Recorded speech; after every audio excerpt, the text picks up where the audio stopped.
আসসালামু আলাইকুম। সংবাদে আপনাদের সবাইকে স্বাগত জানাচ্ছি। আমি ফিরোজ তোহা। শুরুতেই আরবে কেবলস সংবাদ শিরোনাম।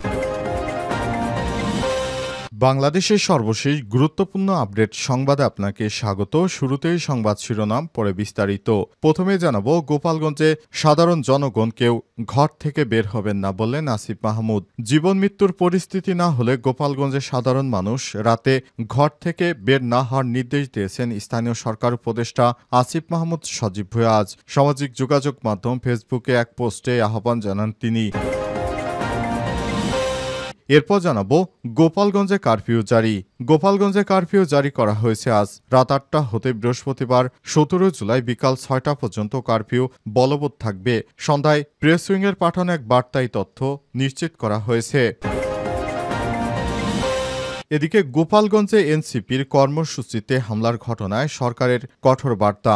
গোপালগঞ্জে সহিংসতা সম্পূর্ণরূপে অগ্রহণযোগ্য। এই বর্বরতার জন্য দায়ীদের বিচারের মুখোমুখি করা হবে বলে জানিয়েছে সরকার। আজ বিকেলে এক বিবৃতিতে এই কথা জানায় অন্তর্বর্তীকালীন সরকার। এদিকে গোপালগঞ্জে সহিংসতায় নিহত ৪। গোপালগঞ্জে দেশীয় জাতীয় নাগরিক পার্টি এনসিপির সমাবেশে হামলার ঘটনাকে কেন্দ্র করে পুলিশের সঙ্গে নিষিদ্ধ ঘোষিত ছাত্রলীগের সংঘর্ষে ৪ জন নিহত হয়েছে। এতে পুলিশও আহত হয়েছে বেশ কয়েকজন। আহতদের বিভিন্ন হাসপাতালে ভর্তি করা হয়েছে। এবং সর্বশেষ জানাবো, সেনাবাহিনীর সহায়তায় গোপালগঞ্জ ছাড়লেন এনসিপি নেতারা। গোপালগঞ্জের রাজনৈতিক উত্তেজনার মধ্যে সেনাবাহিনীর সহায়তায় নিরাপদে জেলা ছাড়লেন এনসিপির শীর্ষ নেতারা। বিকেলে সেনাবাহিনী ও এনসিপির নেতাকর্মীরা কথাবার্তার এক পর্যায়ে সেনাবাহিনীর এপিসি আর্মার্ড পার্সোনাল ক্যারিয়ারে তারা গোপালগঞ্জ জেলা পুলিশ সুপারের কার্যালয় থেকে সরিয়ে নিতে দেখা যায়। প্রকাশিত ভিডিওতে দেখা গেছে হাসনাত আবদুল্লাহ, শারজিস আলম সহ এনসিপির নেতৃত্ববৃন্দকে এপিসিতে করে সরিয়ে নেওয়া হয়েছে। প্রিয় দর্শক, এতক্ষণ শুনছিলেন সংবাদ শিরোনাম, এবারে বিস্তারিত। তবে তার আগে বন্ধুরা, অনুরোধ থাকবে এই সংবাদটিতে একটি লাইক দিন। এই চ্যানেলে আপনি নতুন হয়ে থাকলে আমাদের সংবাদটি দেখতে দেখতে চ্যানেলটি সাবস্ক্রাইব করে রাখুন। কমেন্ট করে বন্ধুরা আপনার মূল্যবান মতামত জানিয়ে দিন আপনি বিশ্বের কোন দেশ থেকে বা বাংলাদেশের কোন স্থান থেকে আমাদের সংবাদটি দেখছেন এবং শুনছেন। আর বন্ধুরা, এই সংবাদটি আপনার সোশ্যাল মিডিয়া ফেসবুকে শেয়ার করে বন্ধুদেরও দেখার সুযোগ করে দিন। এবারে বিস্তারিত।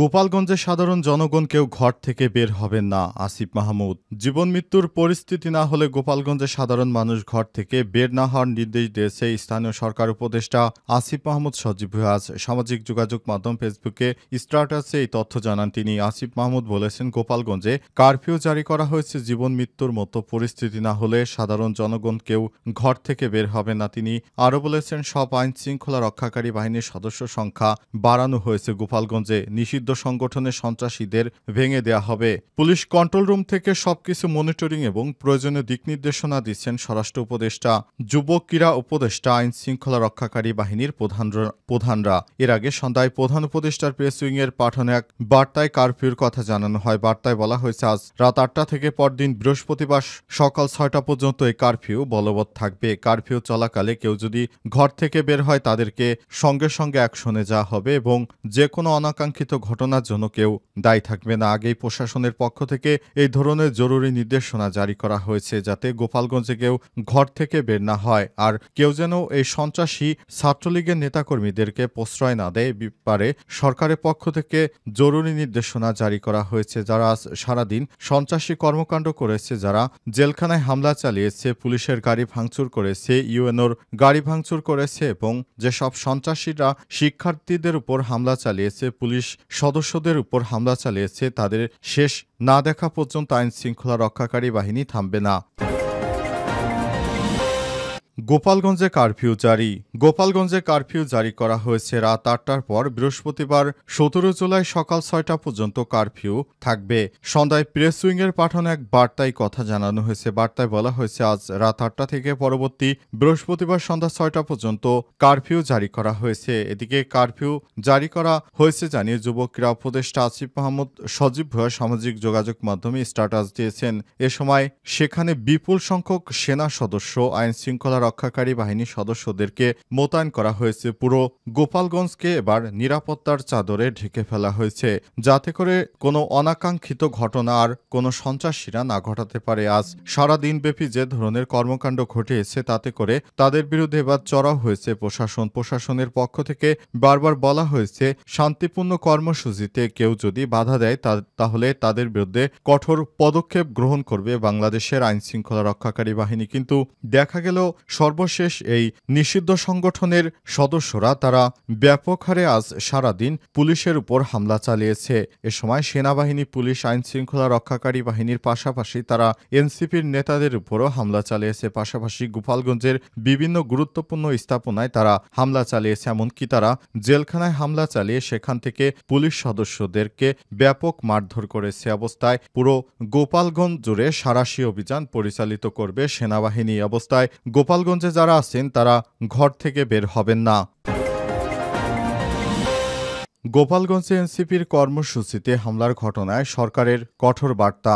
গোপালগঞ্জে সহিংসতা সম্পূর্ণরূপে অগ্রহণযোগ্য। এই বর্বরতার জন্য দায়ীদের বিচারের মুখোমুখি করা হবে বলে জানিয়েছে সরকার। আজ বিকেলে এক বিবৃতিতে এই তথ্য জানিয়েছে ইউনূস সরকারের প্রতিনিধিরা। বিবৃতিতে বলা হয়েছে, বিপ্লবী আন্দোলনের ১ বছর পূর্তি উপলক্ষে তরুণ নাগরিকদের শান্তিপূর্ণ সমাবেশ করতে বাধা দেয়া তাদের মৌলিক অধিকার লজ্জাজনক লঙ্ঘন। জাতীয় নাগরিক পার্টি এনসিপির সদস্যরা, পুলিশ ও গণমাধ্যমের উপর নৃশংস হামলা চালানো হয়েছে। তাদের গাড়ি ভাঙচুর করা হয়েছে এবং ব্যক্তিদের উপর সহিংসভাবে আক্রমণ করা হয়েছে। নিষিদ্ধ আওয়ামী লীগের, ছাত্রলীগ এবং আওয়ামী লীগের কর্মীদের দ্বারা পরিচালিত এই জঘন্য কাজটি অব্যাহতি পাবে না।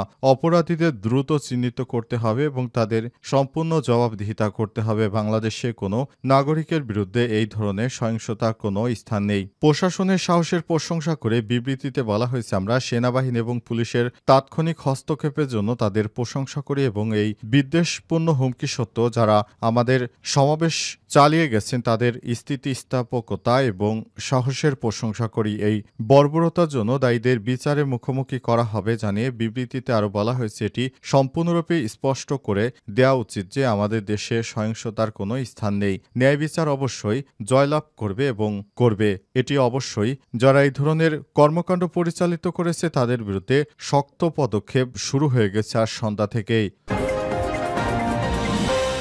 গোপালগঞ্জের সংঘর্ষে নিহত ৪। গোপালগঞ্জে জাতীয় নাগরিক পার্টি এনসিপির সমাবেশে হামলার ঘটনাকে কেন্দ্র করে পুলিশের সঙ্গে নিষিদ্ধ ঘোষিত ছাত্রলীগের সংঘর্ষে ৪ জন নিহত হয়েছে। এতে পুলিশও আহত হয়েছে। বেশ কয়েকজন আহতদের বিভিন্ন হাসপাতালে নেওয়া হয়েছে। নিহতরা হলেন গোপালগঞ্জ শহরের উদয়ন রোডের বাসিন্দা সন্তোষ সাহার ছেলে দীপ্তি সাহা ২৫, কুটালিপাড়া রমজান শেখ ১৮। বাকিদের পরিচয় এখনও জানা যায়নি।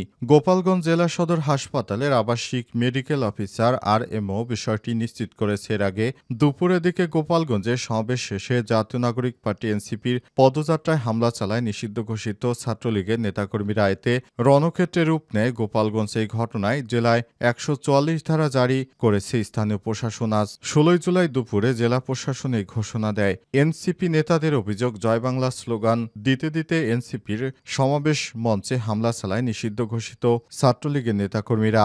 দুপুরের দিকে শহরের সমাবেশ স্থলে তারা হঠাৎ করে মিছিল নিয়ে এসে মঞ্চে চড়াও হয়। এ সময় সাউন্ড বক্স, মাইক ও চেয়ার ভাঙচুর করার পাশাপাশি এনসিপির উপস্থিত নেতাকর্মীদের মারধর করে তারা। তখন হামলাকারীরা কয়েকটি ককটেল বিস্ফোরণ ঘটায়। পরে আওয়ামী লীগ ও নিষিদ্ধ ঘোষিত সংগঠন ছাত্রলীগের হামলার কারণে গোপালগঞ্জ পুলিশ সুপারের কার্যালয়ে আশ্রয় নেন এনসিপির নেতারা।